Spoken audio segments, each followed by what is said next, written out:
Collector Pratap Narayan Yadav के दफ्तर से जुड़ा एक बेहद चौंकाने वाला मामला सामने आया है।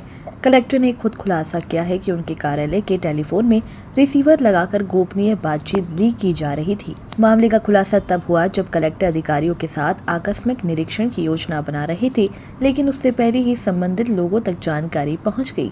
इसके बाद कलेक्टर को शक हुआ और उन्होंने दफ्तर के सभी लैंडलाइन फोन चेक कराए। जांच के दौरान कलेक्टर ने मोबाइल में तेज आवाज में न्यूज चलाकर अपने कक्ष में छोड़ दिया और दूसरे कमरे में जाकर फोन उठाया, जहां वही आवाज साफ सुनाई दी।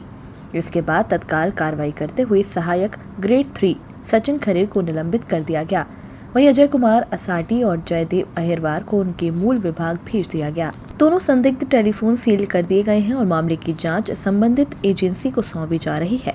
कलेक्टर का कहना है कि यह खेल कई वर्षों से चल रहा था और कुछ लोग निजी स्वार्थ के लिए गोपनीय जानकारी लीक कर रहे थे। अब बड़ा सवाल यह है कि क्या सरकारी दफ्तरों में अंदरूनी जासूसी का नेटवर्क सक्रिय है और क्या इस जांच में आगे और बड़े खुलासे होंगे। द्वारा आकाशवाणी निरीक्षण की प्लानिंग की जा रही थी और अधिकारी यहाँ बैठे हुए थे, उनसे चर्चा कर रहे थे। इसी बीच हमें कहीं से फोन आया कि सर आप आज यहाँ आने वाले हैं। तो हमें संदेह व्यक्त हुआ कि भाई अभी कोई बाहर गया नहीं है, किसी को बताया नहीं कि हमारी क्या प्लानिंग है और इनको कैसे पता चलेगा कि साहब यहाँ आने वाले हैं। तो हमें संदेह हुआ। इसी संदेह को दृष्टिगत रखते हुए हमने तत्काल यहाँ फोन देखा, यहाँ ठीक था। आगे बढ़े, कोर्ट में गए, कोर्ट में भी ठीक था। आगे गए और जहाँ जहाँ इसका कनेक्शन है सब जगह देखा।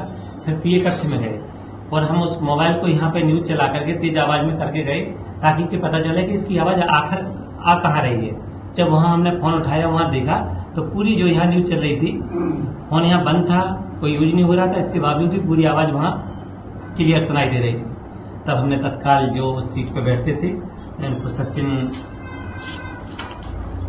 सचिन खरे को तत्काल निलंबित किया और साथ ही जो कर्मचारी लंबे समय से यहाँ पदस्थ थे उनको तत्काल यहाँ से भागमुक्त करके मूल विभाग को भेज दिया है और जो टेलीफोन थे दोनों को सील करा दिया गया है। अब इसको जांच के लिए अपन संबंधित एजेंसी को भेजेंगे और इसमें जो आएगा उसके आधार पर आगे कार्रवाई की जाएगी। तो क्या लगता है कई वर्षों से प्रक्रिया चल रही थी, लेकिन जो हमें संज्ञान में आए तत्काल हमने उस पर एक्शन लिया और कार्रवाई करके भंडाफोड़ दिया। और आगे भी मैं चाहूंगा कि सभी अधिकारी सचेत रहें। किस तरह के लोग घटिया हरकतें करते हैं, लोग अपनी प्रशासन की दक्षता को कम करते हैं। कोई प्लान अपन गोपनीय रूप से बना रहे हैं, कहीं इंस्पेक्शन करना है, अचानक दबच देना है, वो सब कहीं ना कहीं लीक करने का प्रयास करते हैं, जिससे हमारी प्रशासनिक दक्षता कम होती है। तो इसलिए सभी लोग सतर्क करके काम करें। कहीं उनका निजी स्वार्थ रहता होगा ताकि वो उनसे भले बन सकें। जहाँ कोई एक्शन होना है, कार्रवाई करने जा रहे हैं, उनको पहले से सूचना दे सकें और उनकी वाहवाही ले सकें और गलत उनसे लाभ ले सकें।